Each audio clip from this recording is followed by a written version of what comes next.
Okay. Good morning, guys, or afternoon or evening. Afternoon for most of us. I know it's early morning for you, but that explains it. Yeah. Derek, I assume we have everything good to go? All set. Okay. Okay, so I'll be hosting. Ty, I don't know if you saw, we'll do the agenda recap. I think it's pretty straightforward, though. If you want, I can also do it as well. But welcome, everyone. I'll just move my screen so I'm looking at it. I'm not sure what number of reoccurring meetings we're at. I want to say probably close to 2021, maybe 22. But welcome, everyone, to the reoccurring TELx Council meeting. Just to reiterate, these reoccurring meetings provide several critical functions to our governance. They provide transparency to our community. They create structure for our forum. They provide authors the ability to present their proposals to the council and community. They allow the council and community to review, debate, and refine these proposals so they can get to a place where we have consensus and mutual understanding. They provide a medium for regular TELx ecosystem updates. They ensure consistent communication between council members and the community, and they allow the community to directly engage in Q&A with us, the council. Another reminder that the TELx Council is a local governance organization with authority over and duties towards everything TELx operational, which includes rules, system health, and social well-being.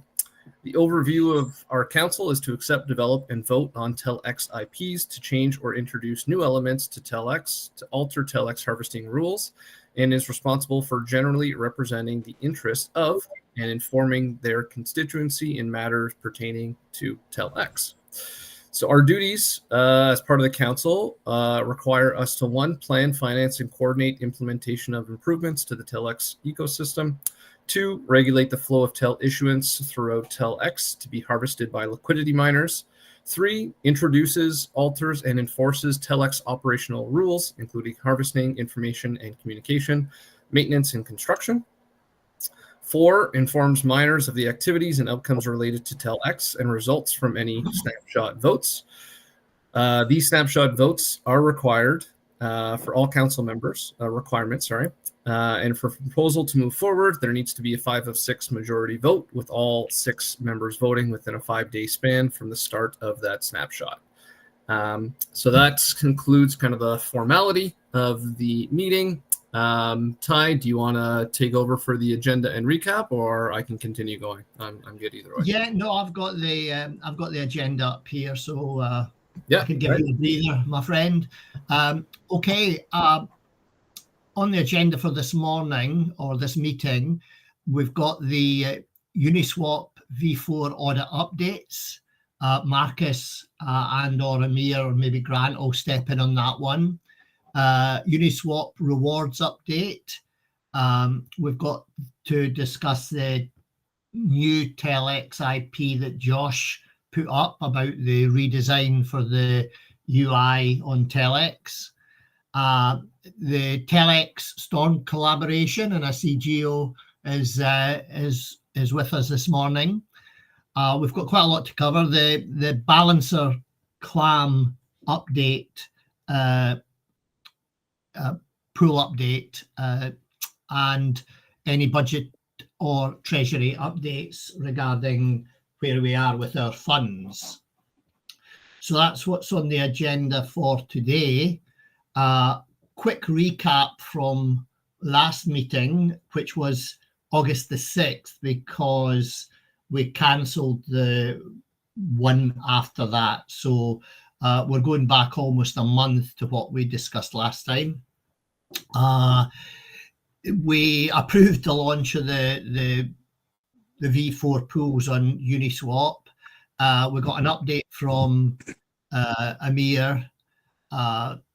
We discussed a little bit about the launch pool details. I don't know how much detail you actually want me to go into all this, because we've got AI now, and just for the purposes of everybody, we've got AI taking minutes, and so they'll be published after the meeting.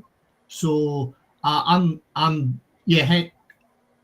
hands up and heads up to BZ, because the AI recap's fantastic. So for future reference, the meeting notes are all available and they're quite detailed and they make a lot of sense, which is more than we can say for some people. Technical discussions, the hook integration strategy, free structure framework, base pool technical issues. There was a few problems getting the subgraph information out of the base pool, and yeah, just the same as we've discussed this time, balancer CLAMM pool updates and budgetary and treasury updates. So that's what we covered last time. I think it's more important we go on to what we've got to discuss this week. So back over to you, Andrew. Yeah, no, appreciate it. Yeah, so just first and foremost, I think maybe Marcus, if I can ask you to jump up. I know we had an internal meeting recently just to kind of get on point to understand the scope of what the hooks are for the Uniswap v4 pools. We also know that there has been a little bit of a transition with some of the work that Amir has been doing over to Marcus. So that has also caused a little bit of a delay in terms of getting things going. So Marcus, maybe I'll pass it over to you just for maybe a little high level of where we're at with the hooks. And then maybe we could talk about kind of the recent shift from, our conversation this morning about just the priorities to try to focus a little bit more on the rewards and everything from that perspective. Yeah, for sure. So yeah, as mentioned, I am taking over the project from Amir, and so there's a good amount of implementation that needs to be done, and so working towards that to identify, and sort of wrap my head around the Uniswap v4 protocol and what data is available, what is not. There's a lot of optimization that's been done alongside the constraints of the EVM to make v4 architecture work in certain ways, which are pretty elegant given the constraints of the EVM. Bytecode size for smart contracts are relevant when you're implementing a singleton like the pool manager for Uniswap v4.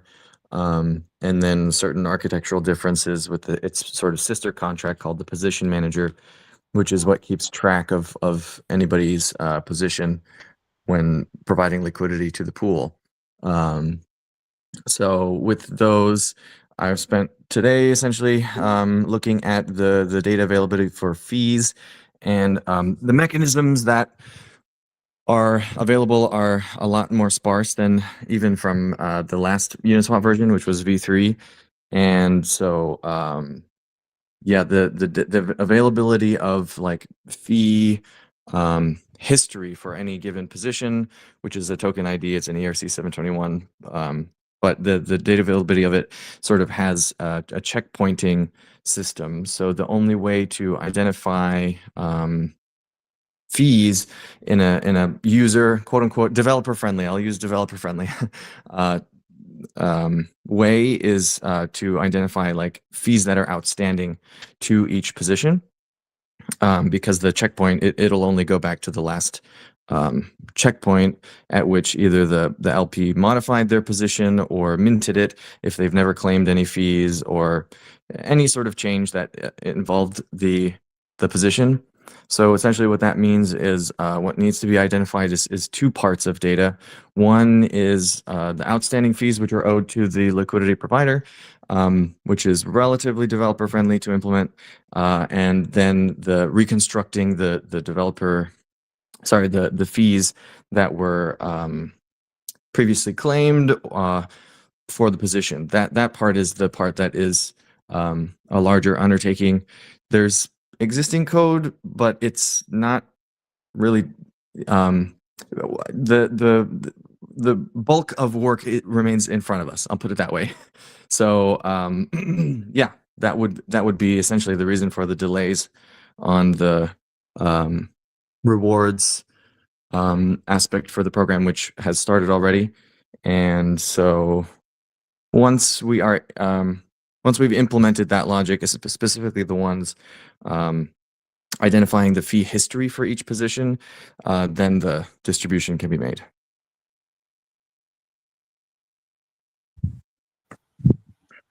You're on mute, Andrew, I think. Yeah, I am. Thank you. Thanks, Marcus. I was just going to ask, not to put you on the spot, but just to get an idea, like timing-wise, I know the community has been very patient with us with this whole new structure, system, and everything. So I just wanted to see if we have an idea timing-wise. But yeah. Well, if I had to give a latest estimate, I would say, probably a week or so. Thankfully, the data availability it's totally manageable.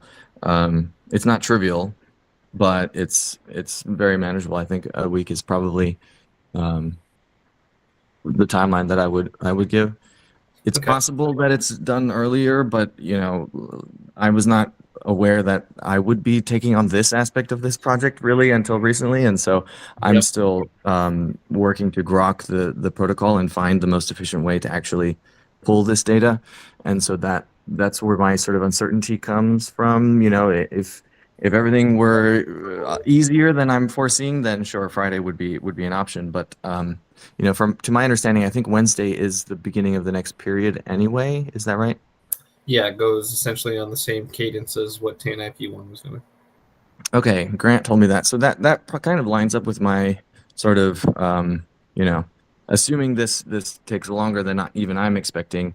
I think a week from today would probably be okay. Grant told me that's, I don't know, the wisest place for me to give as far as timelines go. Okay, that's fair. I appreciate it. I would suggest too, Ty, I don't know if this is where you were going, but to try to get it to some of us on the council, maybe just to review our positions to make sure that we can clarify and make sure that it all looks good from our perspective as well.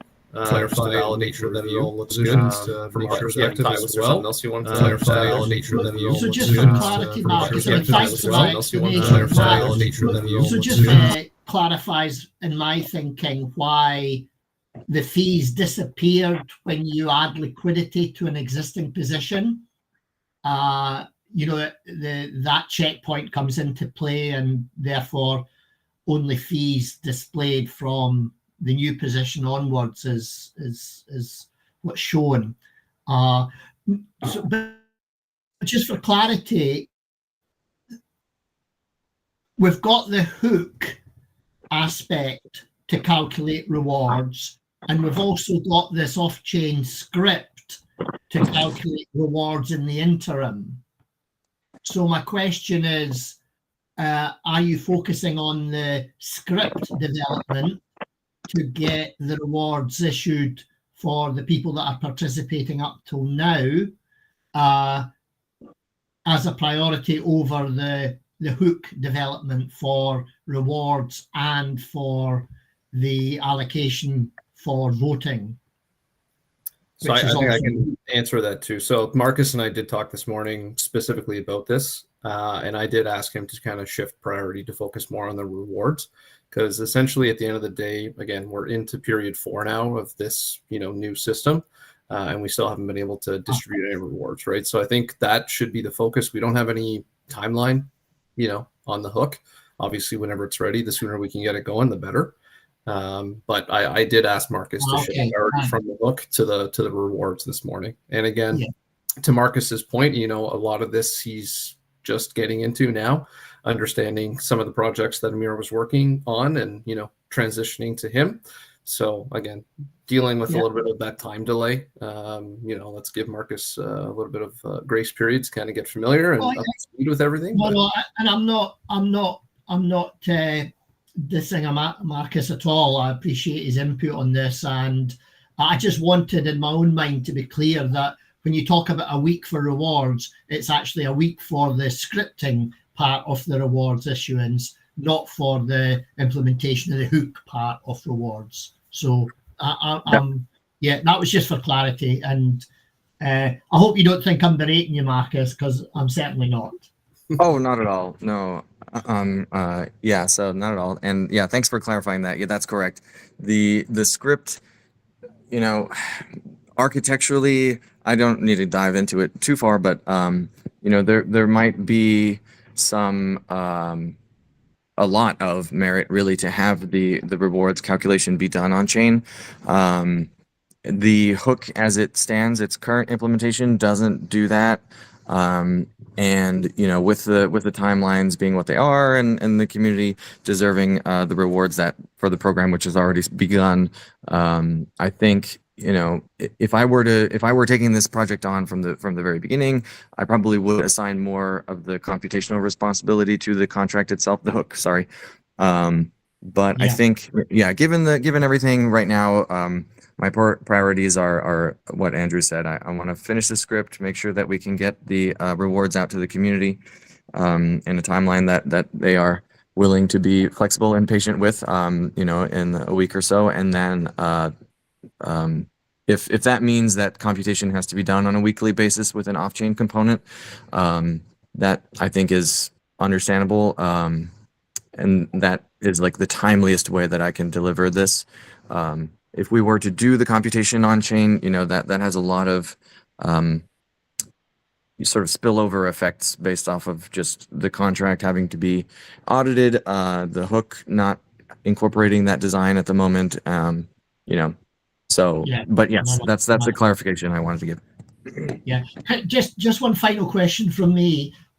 Does the network that the pool is on, Base versus Polygon, does that make a difference? Because I know we have had problems getting the base information correct. So, is there any difficulties in a particular network such as Base, or is it all just working with the Uniswap UI? So to answer your question, the networks will make a difference, yes. And the reason for that is I like to work with contracts directly. So essentially, I've heard some what is it called? Sorry, the event indexer that's having issues that you're referencing. Remind me its name. The subgraph? The subgraph, yes. So there's some sort of subgraph. I will say I have not seen any code that touches the subgraph, so I'm not really sure where that issue is coming into play. And part of that is, I'm working directly with the contract, so that way we don't have to worry about any subgraphs. We are pulling the data directly from an Ethereum node, or I should say an EVM node, a Base node, a Polygon node. We don't have to pay for subscriptions to some sort of subgraphing service or anything like that, and that way, because a lot of this information can be pulled directly from the chain state, and so generally when that's an option, I prefer that over processing events which are inherently opinionated. So for example, like subgraphs, there may be swap events, there will be minting events, but for example, the Uniswap v4 does not include any fee data at all in any of its events. The reasoning for that is because hooks actually can take control over the fees and implement dynamic fees and blah blah blah. But the essentially Uniswap made a decision to not include fee information in their events because anybody can implement a hook, and that would change that information and make it no longer reliable. So I prefer myself to go directly to the chain. Let's pull all the state from the chain at the given block and process it how we want, and we will know that it's reliable because it's literally in the state of the Uniswap contracts. And we're not relying on some database somewhere that is pulling events. Who knows what node they're using? They're processing them. The design of the events in the first place will be opinionated and not include a lot of the information that we actually are interested in. So yeah, that's okay, if that makes sense. Partially. you were getting a wee bit technical for me. Sorry. Well, I'll put it this way: I'm not relying on any UIs or any third-party sort of offerings that way, if that makes sense. Yeah. No, fine. Got it. Thank you. Okay, good stuff there. I know we don't have probably much to update on the audits, Marcus, but I know from our last conversation, like essentially with what you're talking about now with, potentially pulling the data and adding that in, is the way that you're going to pull that data from a temporary basis to what we want to do permanent going to be different? like you talked about adding that kind of on-chain functionality into the hook. I assume we would need to add that into the hook before getting that hook reevaluated and re-audited, correct? That's exactly right. Yeah. And I'm not yet sure whether it's worthwhile to do so because, yeah, like the hook doesn't have it at the moment. And timeline wise, I want to get this sort of sorted out in a sustainable way. And this is it's a set of trade-offs, right? You can put the reward calculation into the hook. Whether or not that's the right place for it, I can see arguments from different angles for. And so I'm leaning towards let's keep it simple. Let's perform the rewards calculation off chain. And that way, if for whatever reason, the spec itself changes, the contract does not need to be upgraded first and foremost. Second of all, the contract can't be upgraded because it's a hook, which has to be, deployed and determined at the creation of the Uniswap pool. Actually, I'm convincing myself while I'm talking right now. Yeah, I think that design that Amir had chosen is the right one. Okay. So to your point, let's focus on understanding the reward side of things. Let's make sure that is going properly. Let's get the rewards distributed. Once that's done, flowing well, let's shift that focus back to the hook and get things going from that perspective there. One question in that respect, Marcus, is that I believe each of these pools were created without a hook. The pools are there, and then we use those pool addresses. So when you said like the pool was created with a hook, I don't think any of the pools that we're using were created with this hook. Is that a potential issue? Go ahead, Marcus. Yeah, go ahead. Yeah, well, Andrew was answering the questions with body language, but yeah, essentially, for certain immutability guarantees, and which boil down to trust considerations, if a UniV4 pool is to have a hook, it must do so when it's created. There's no ability to add one or change one after the pool has been deployed. So as far as whether or not that's an issue, I don't have full context. Is the intent to migrate to the hook setup permanently for all our pools with so then I guess that makes it an issue. It means there will be mandatory migrations that need to happen. Okay. Yeah, and that was part of the temporary solution to try to get things going sooner rather than later, was that some of these pools, I think we might have had to create, obviously, the eMexican one, because that one wasn't established yet. But the other pools on Base and Polygon were already there. And we just decided to incentivize those specific pools because they were existing and we needed more time to get the hook figured out and audited and then implemented. So essentially at the end of the day, once Marcus is comfortable with the hook, we're ready to go. It's been audited. It's been given all the green lights. We'll have to then create all brand new pools, attach the hook, and then we'll have to communicate to the community that liquidity is going to need to be transferred from the existing pools, temporary, let's call them, into the new permanent pools that we're going to have the hook attached. All right, that makes perfect sense to me. So just taking that point a bit further, that does put a time squeeze on the hook deployment, because we need the hook in place for the next round of elections, and therefore new pools need to be created and people's liquidity moved over by the time the elections come. So there is a little bit of a time squeeze, because in all fairness to the community, we can't just say, I don't think within a week, move your liquidity and do all the complicated NFT allocation and all that stuff. So there is a little bit of a time squeeze on that, if you understand what I'm saying, Marcus. For sure. When are the next elections? I want to say mid or end October. Oh, okay. Well, that's very manageable. Yes. Yeah. This is these two code bases are essentially my top priority at the moment. We did just complete the Telcoin network audit, and so all the findings are finalized.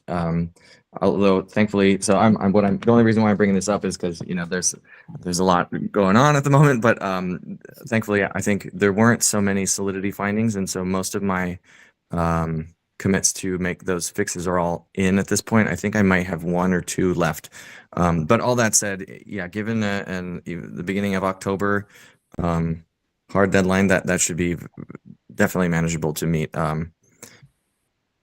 Because we've got to allow space for audits, maybe a little bit of recheck and then another audit, probably. I don't know, but so far I have not changed the hooks much at all. I found a couple of bugs myself actually when I first started looking at them, and I fixed those. But I think part of my approach is, since the contract has been audited twice already, the less changes the better. So I don't foresee there being a ton of changes to the contract first and foremost, and I think that means it will only need one more audit. In the past, those spanned, I think, 4 or 5 days. So yeah, the timelines will line up. Okay, that's reassuring. Thanks, Marcus. Good. Yeah. Beautiful. Okay, maybe we'll just quickly open it up to any questions specifically for Marcus as it relates to these new Uniswap pools, either rewards or the hooks. So maybe just give it a couple seconds. And Derek, maybe you can let us know if there's any questions coming in from the community or the streams. Well, just for one, Marcus, I'm grateful to have you on board, and thanks for the straightforward information and in your presentation of it. Pools Helps a lot. I appreciate that.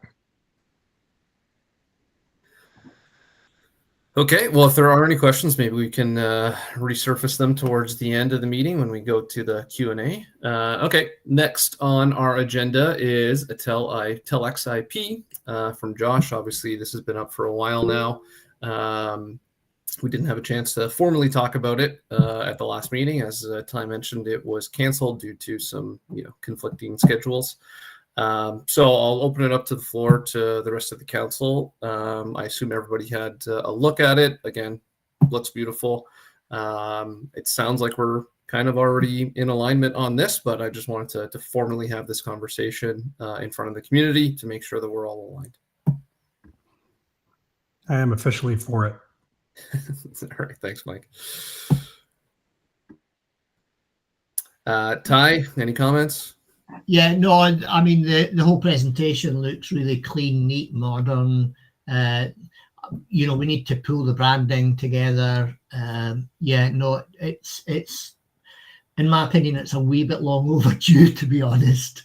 But it is what it is, and it's got my full support. The timing of it, I suppose, is with Marcus's hook stuff. Whether we just go ahead with what we can now and then embed the links to the pools and later, that's my question, I suppose.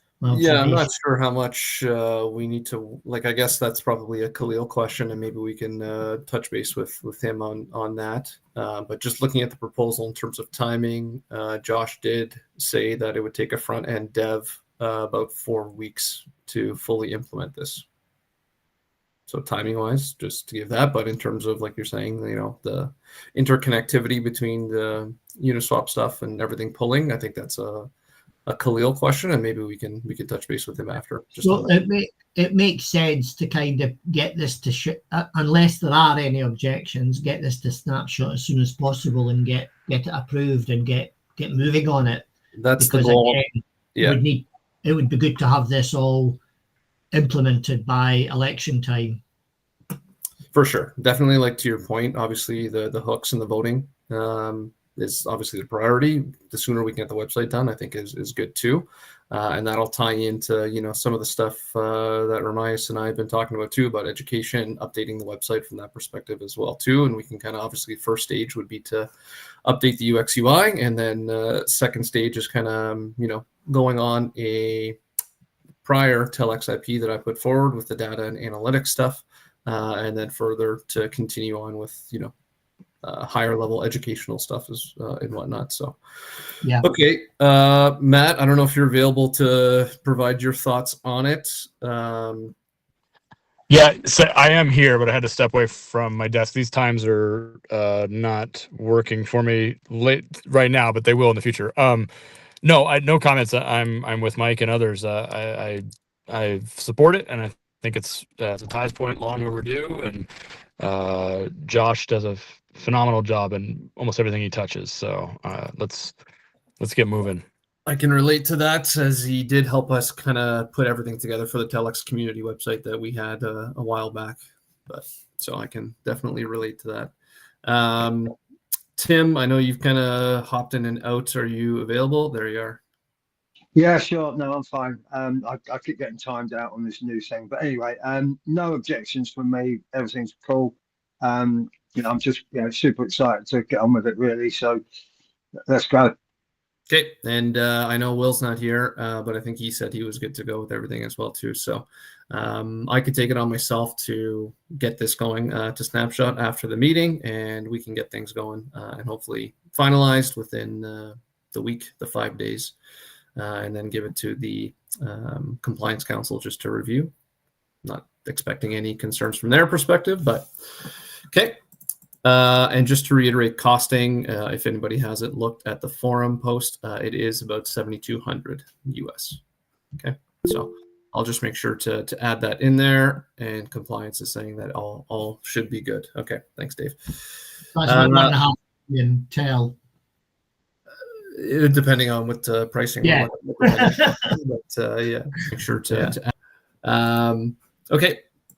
Next on the list, Ermias, I didn't even actually expect that you were going to be on here, so it's actually, I think, great that you are. So the next one is obviously the TELx kind of Storm collaboration, specifically on educational material and all that kind of stuff. So maybe, Ermias, I know you kind of touched on it the last kind of platform council that we had an internal meeting. And you had brought up the idea of kind of a TELx, university kind of program where we can try to educate people at whatever stage they're currently at to try to get them a little bit more familiar with providing liquidity, whether it's, different platforms with Balancer or with Uniswap and all that kind of stuff. So maybe I'll just flip it over to you for maybe a little intro and a little bit more detail on that side of things.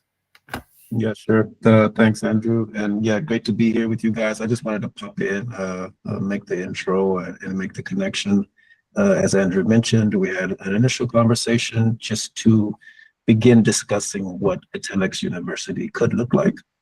Since then, it's really evolved from beyond theoretical to more where we have an initial concept of how I see it going.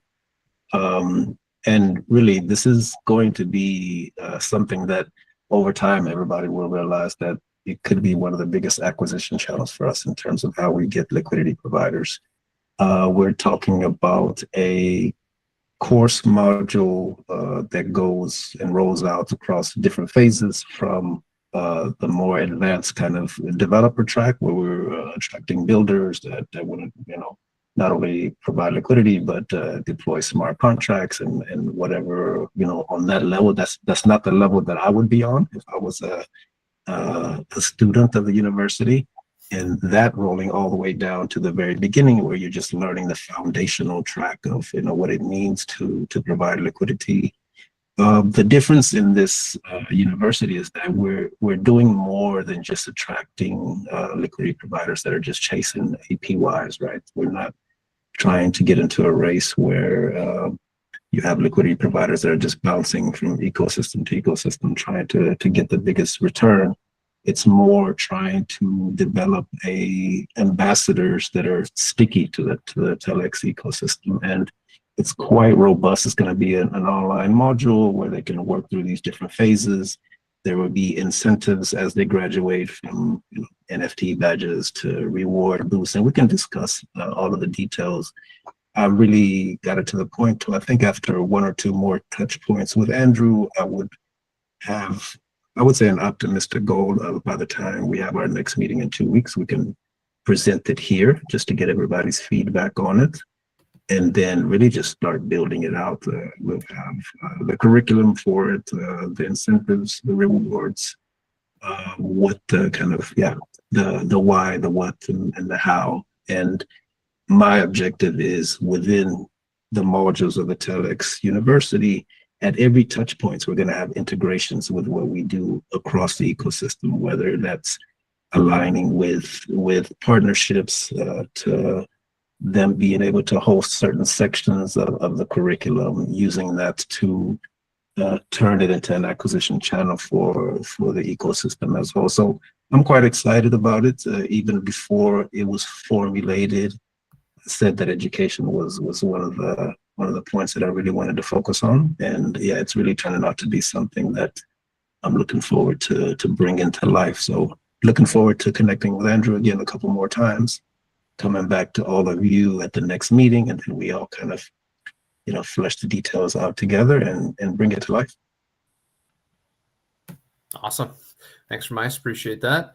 Anybody on the council have any questions, comments, feedback for that as of now?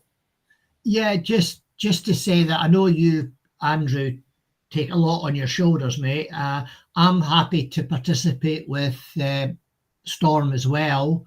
I've provided a lot of liquidity on different platforms over the years I've been involved in crypto. So I have a good working knowledge about liquidity pools and where people find it difficult and kind of difficult concepts. So I'm happy to work with you as far as you need me, Ernest, to help pull this thing together, because I strongly believe in education as well as an avenue. Yeah, that's great to hear. I appreciate that offer. Definitely would be taking you up on it. So let's connect outside of the meeting. Yeah, pending time zones. Where are you again? New Zealand. Okay, so opposite sides. No, that's fine. I mean, we'll make it work. I think we can do a lot of work asynchronously. As I said, I really have the majority of the structure outlined, right? Like once you see that, you'll be able to kind of plug in and plug out. We'll connect when needed.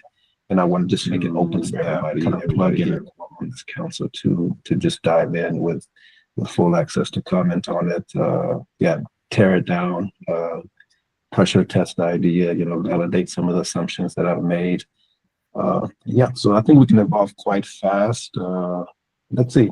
I'm shooting for, I don't want to give too many kind of promises in terms of timelines, but I think once we have the curriculum and we build out the platform and then have the landing page on the website, I think even if it's nothing more than a pilot that we can launch in Q4 and start iterating on it with a full rollout beginning of the year. Let's see how it goes. Yeah. I'm happy to contribute as well. Obviously, time permitting and work permitting and everything else. But between the time zones that we've got, I'm sure that we can have a few of us together at any one time. So, let's have a group chat or something and we can move it from there.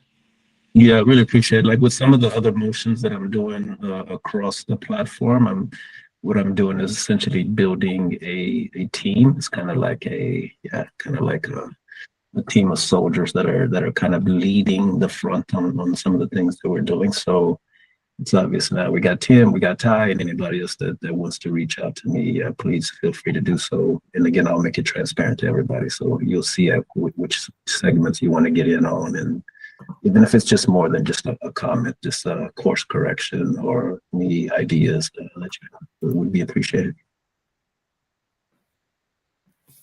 Sounds good. Yeah, no, the more involvement we get from everybody on the council, I think would be best. So that's good. Very exciting.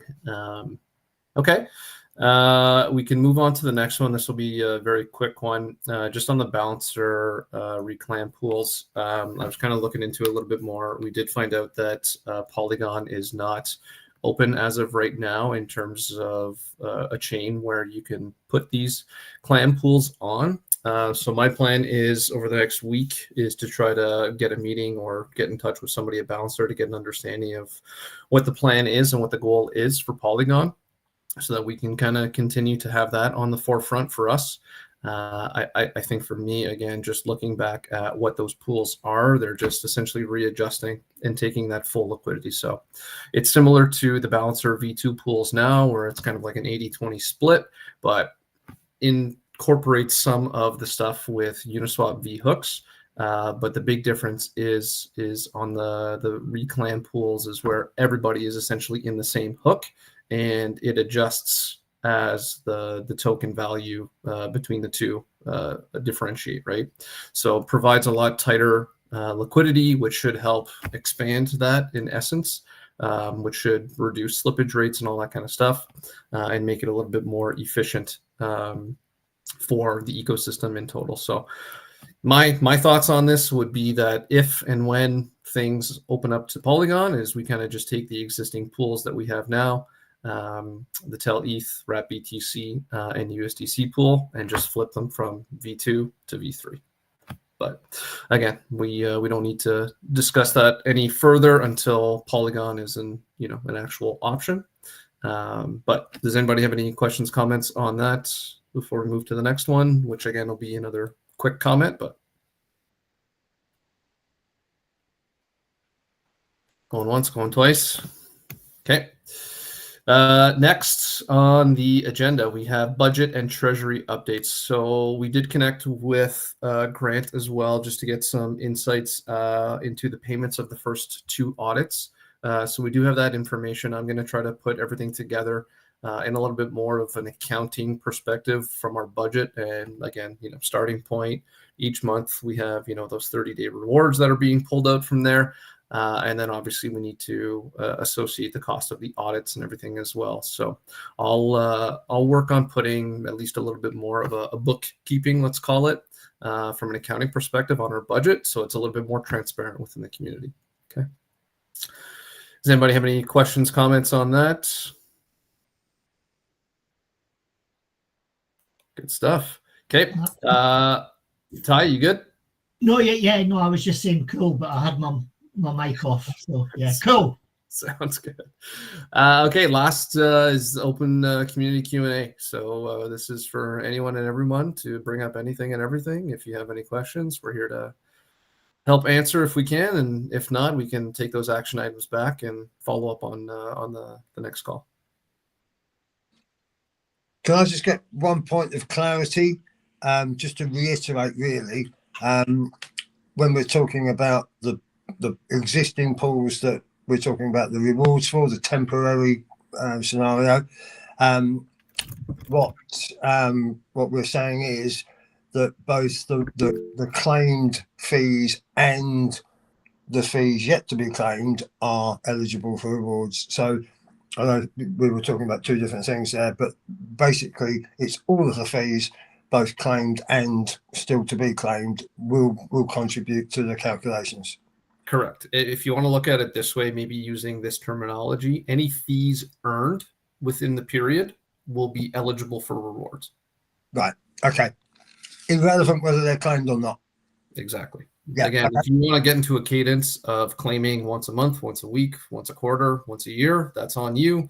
Again, everybody like geographically is going to have different restrictions from a tax perspective. And again, that's why with the idea of the hook down the road is that we wanted to make it staked through TELx into a claiming portal where you can claim it at your leisure. Yeah. Right? Okay, good. Yeah. So then at that point, every liquidity provider can manage their own, liquidity and fees or rewards, all that kind of stuff. And again, for tax purposes, they can provide that to their accountant or whoever. Cool. Thank you. You're welcome, sir. Just a suggestion, since Marcus is still online, is it worth having a check-in maybe in a week's time with anybody that wants to participate with Marcus, just to check on progress and answer any questions he has, or are we just going to all do it via email in the interim? At the moment, I feel like I have everything I need. I've got the spec down in English, and Amir sent over some other documents.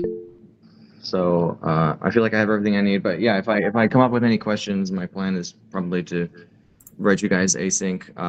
We have an email thread open, so I would probably send something there, and that would be the spot to respond. I mean, you guys have been very responsive and very helpful, so I think it's been working great so far. Okay, cool. And if you want us to test anything or review anything, Marcus, just ping me. For sure.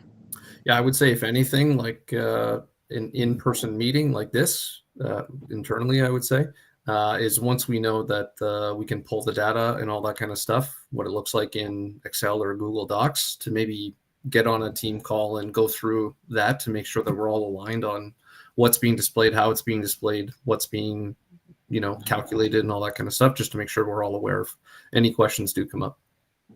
All right. I think Derek wants to jump in. Yep. Yeah, guys, can you hear me? Yep, you're good, buddy. All right. There's a question from the stream, and I know this is something that's come up internally, of how do we time paying for services with big fluctuations in Telcoin pricing, and what's kind of a plan to mitigate, or what are we thinking about doing to help with that moving forward? So this is more around the, we know Tel price fluctuates, we have expenses that come up, and how do we manage that process? Yeah, I feel like, Ty, you've brought this up a couple times too, and I think we said for now we're going to kind of just do it as is. I know we had initially asked for access to the TELx Council safe in order to process these payments in a multi-sig format. Grant, I'm not sure if you're still here. I feel like maybe this might be a little bit more towards you, because the TAO is essentially managing payments and all that kind of stuff for us at the moment, because we don't have that functionality through the NFTs that we have. So Grant, I don't know if there's something that you could provide on top of what I said, but I'm happy to contribute. I'm sorry, I was just kind of listening in a little bit, but could you ask the question one more time? I realize we're talking about payments and who's responsible for transferring them, but yeah, that, and I think part of like this is a bigger conversation, I think, for all councils, is how do we, somewhat try to hedge our budget with facilitating some of that TEL into a stable coin. But like, I think that's a bigger picture that we all collectively need to look at. But I think just from like the management perspective of how and when things get paid off.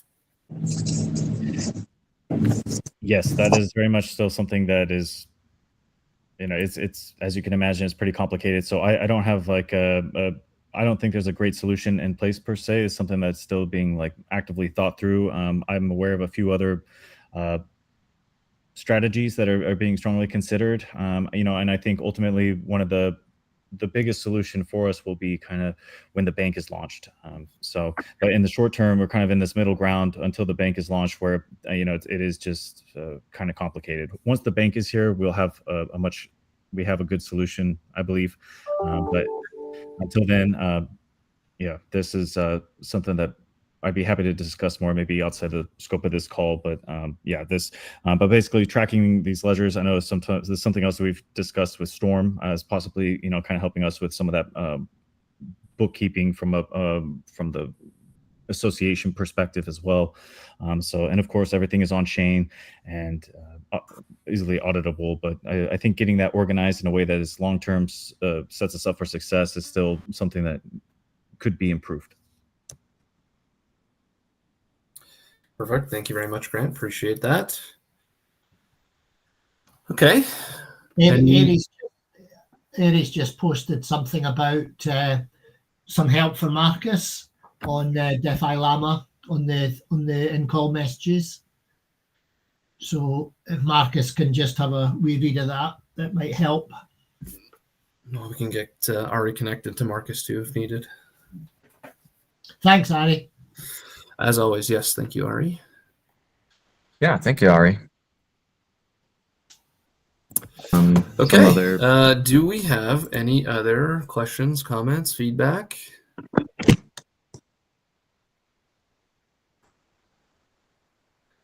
Okay. All good from me. Derek is telling us none in the chat. Thank you again, Derek, for continually facilitating all of that for every council call, essentially. So thank you.